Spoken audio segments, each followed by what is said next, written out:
మహావిష్ణువు 10 అవతారాల వెనుకున్న రహస్యాలు. ప్రకృతితో మనిషికి ఉన్న సంబంధం విడదీయలేనిది. ప్రకృతిలో అనాది నుండి జరుగుతున్న పరిణామ క్రమం నుంచే రకరకాల జీవరాశులు ఉద్భవించాయన్నది వాస్తవం. పురాణేతర ఇతిహాసాల్లోనూ ఇది విషయం మనకు స్పష్టమవుతున్నది. కాలానుగుణంగా భగవంతుడే రకరకాల అవతారాల్లో తన రూపాన్ని మార్చుకున్నారు. ఇలాంటివన్నీ చూస్తుంటే ఆనాటి నుంచే జీవ పరిణామం కనిపిస్తుందనేది నిర్వివాదాంశం. అంతేకాక మనిషి మనుగడకు సహకరిస్తున్న ప్రకృతిని ఆరాధించడం, ప్రకృతిలోని జీవరాశులకు తగిన విలువనిచ్చి పూజించడం మన సంస్కృతిలో. విష్ణువు 10 అత్యంత ప్రసిద్ధ అవరోహణాల్ని సమిష్టిగా దశావతారాలని అంటారు. ఇది గరుడ పురాణంలో రాసుంది. మానవ సమాజంలో వాటి ప్రభావపరంగా ప్రాముఖ్యతను ఈ అవతారాలు సూచిస్తాయి. మొదటి 4 అవతారాలు సత్యయుగంలో కనిపించాయని పురాణాలు చెబుతున్నాయి. తర్వాత 3 అవతారాలు త్రేతాయుగంలో, 8వ అవతారం ద్వాపర యుగంలో, 9వ అవతారం కలియుగంలో, 10వ కలియుగాంతంలో కనిపిస్తుందని అంచనా. చాలా కాలం నుండి విష్ణువు అవతారాల్లో 10 ముఖ్యమైనవని చెప్పుచున్నప్పటికీ ఆ 10 అవతారాలు ఏవి అన్న అంశంపై ఏకాభిప్రాయం లేదు. హరివంశమునందు నారాయణ, విష్ణు, వరాహ, నారసింహ, వామన, దత్తాత్రేయ, జమదగ్న, రామ, కృష్ణ, కల్కి అవతారములు 10 ప్రధాన అవతారాలని పేర్కొనబడింది. ఇందులో మత్స్య, కూర్మ, బుద్ధ, బలరామ అవతారాలు లేవు. మహాభారతమునందు శాంతి పర్వంలో చెప్పబడిన అవతారములలో బుద్ధావతారం లేదు.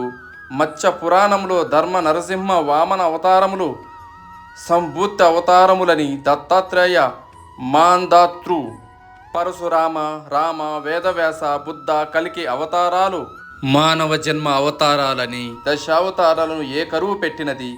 పురాణాల ప్రకారం త్రిమూర్తులలో విష్ణువు లోకపాలకుడు. సాధు పరిరక్షణ కొరకు, దుష్ట శిక్షణ కొరకు ఆయన ఎన్నో అవతారాలలో యుగ యుగాన అవతరిస్తారు. అలాంటి అవతారాలలో 21 ముఖ్య అవతారాలను ఏక వింశతి అవతారములు అంటారు. కానీ వాటిలో అతి ముఖ్యమైన 10 అవతారములను దశావతారాలు అంటారు. ఆ అవతారములు బట్టే విష్ణువు ఎక్కువ ప్రాచుర్యం పొందారు. భగవద్గీతలో శ్రీకృష్ణుని సందేహం యదా యదా హి ధర్మస్య గ్లానిర్భవతి భారత అభ్యుత్థాన మా ధర్మస్య తదాత్మనం సృజామ్యహం పరిత్రాణాయ సాధూనాం వినాశాయ చ దుష్కృతాం ధర్మ సంస్థాపనార్థాయ సంభవామి యుగే యుగే. అర్జున, ధర్మమునకు హాని కలిగినప్పుడు, అధర్మము పెచ్చు పెరిగి పోచున్నప్పుడు నన్ను నేను సృజించుకొందును. సత్పురుషములను పరిరక్షించుకొనుటకు, దుష్టులను రూపు మాపుటకు, ధర్మమును సుస్థిరమొనర్చుటకు నేను ప్రతి యుగమునందు అవతరించుచుందును. భగవద్గీత 4వ అధ్యాయం. జ్ఞాన కర్మ సన్యాస యోగముల్లోని ఈ 2 శ్లోకములు ప్రసిద్ధములు. హిందూ విశ్వాసముల ప్రకారం లోకపాలకుడైన శ్రీ మహావిష్ణువు అనేక అవతారములు దాల్చును. అందులో కొన్ని అంశావతారములు, వ్యాసుడు కొన్ని పూర్ణావతారములు, నరసింహుడు కొన్ని అచ్చావతారములు. ఉదాహరణకు తిరుపతి వెంకటేశ్వర స్వామి పూర్ణ అవతారములో, దశావతారములో ముఖ్యమైనవి అవి. మత్స్యావతారము మహామీనంగా ప్రభవించి చాక్షుష మన్వంతరం అంత్యకాలములో వేదాన్ని దొంగలించిన సోమకుణ్ణి వధించి సత్యవ్రతుణ్ణి మహీరూపమైన నా వెనక్కినంచి సప్త ఋషులతో సకల బీజాల్ని, ఓషధుల్ని కూడిన ఆ నావని తన మూపు మీద ధరించి రక్షించిన వాడు ఆ సత్యవ్రతుడే. ఈ కల్పములో ఊవాస్వత మనుపు కూర్మావతారము. కూర్మతావారములో క్షీరసాగర మదనవేళ ఒరిగిపోతున్న మందరాద్రిని తన వీపుపై నేర్పుగా నిలిపాడు. వరాహ అవతారము. వరాహ అవతారం సత్యయుగంలో కనిపించినది. ఆ దేవదేవుడు పంది రూపంలో అవతరించారు. హిరణ్యాచుడనే అను రాక్షసుడు ముల్లోకాలను అల్లకల్లోలం చేసి భూమిని పాతాళంలో పడవేసి బ్రహ్మం నిద్రిస్తుండగా వేదాలను తస్కరిస్తారు. వరాహ అవతారంలో విష్ణుమూర్తి హిరణ్యాచుడిని సంహరించి భూమిని, వేదాలను రక్షిస్తాడు. నృసింహ అవతారము లేదా నరసింహ అవతారము. నారసింహ రూపంలో మానవుడి తొలిదశ కనిపిస్తుంది. ఇక్కడ మనిషి ఇంకా పరిపూర్ణ రూపం పొందలేదు. తన భక్తుడైన ప్రహ్లాదుని కాపాడేందుకు నారసింహ అవతారంలో దిగివచ్చిన శ్రీ మహావిష్ణువు హిరణ్యకశిపుడిని సంహరిస్తారు. వామనావతారంలో బలిని 3 అడుగులు అడిగి ముల్లోకాలని ఆక్రమించారు.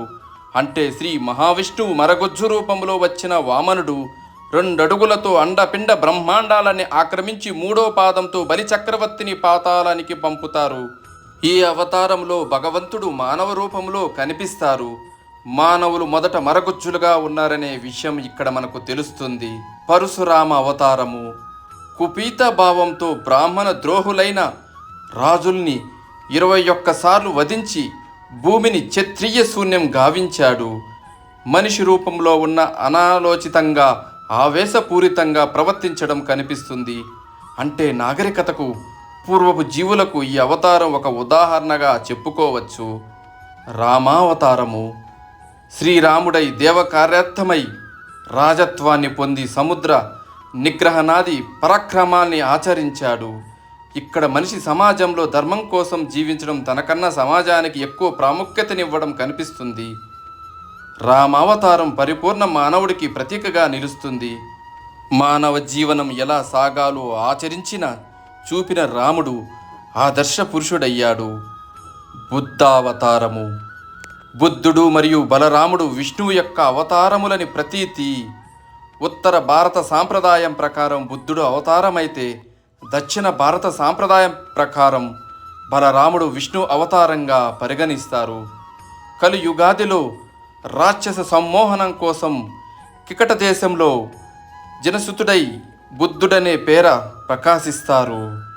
కృష్ణావతారము బలరామ కృష్ణావతారాలతో భూమి భారాన్ని తగ్గించాడు. బలరాముడి సోదరుడిగా శ్రీకృష్ణుడు జన్మిస్తారు.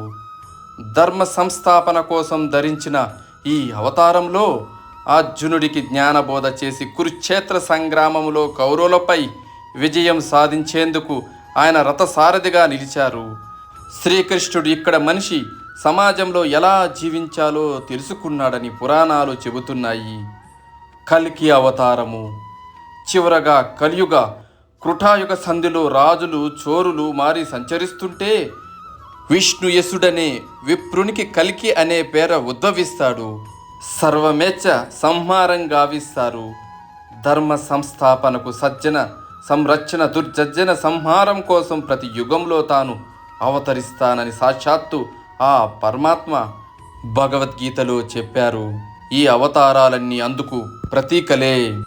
భాగవతం 2వ స్కందంలో భగవంతుని లీలావతారాలు అనేకమని వాటిలో కొన్ని సుందరమైన అవతారాలను తాను చెబుతున్నానని క్రింది అవతారాలు చెప్పబడ్డాయి.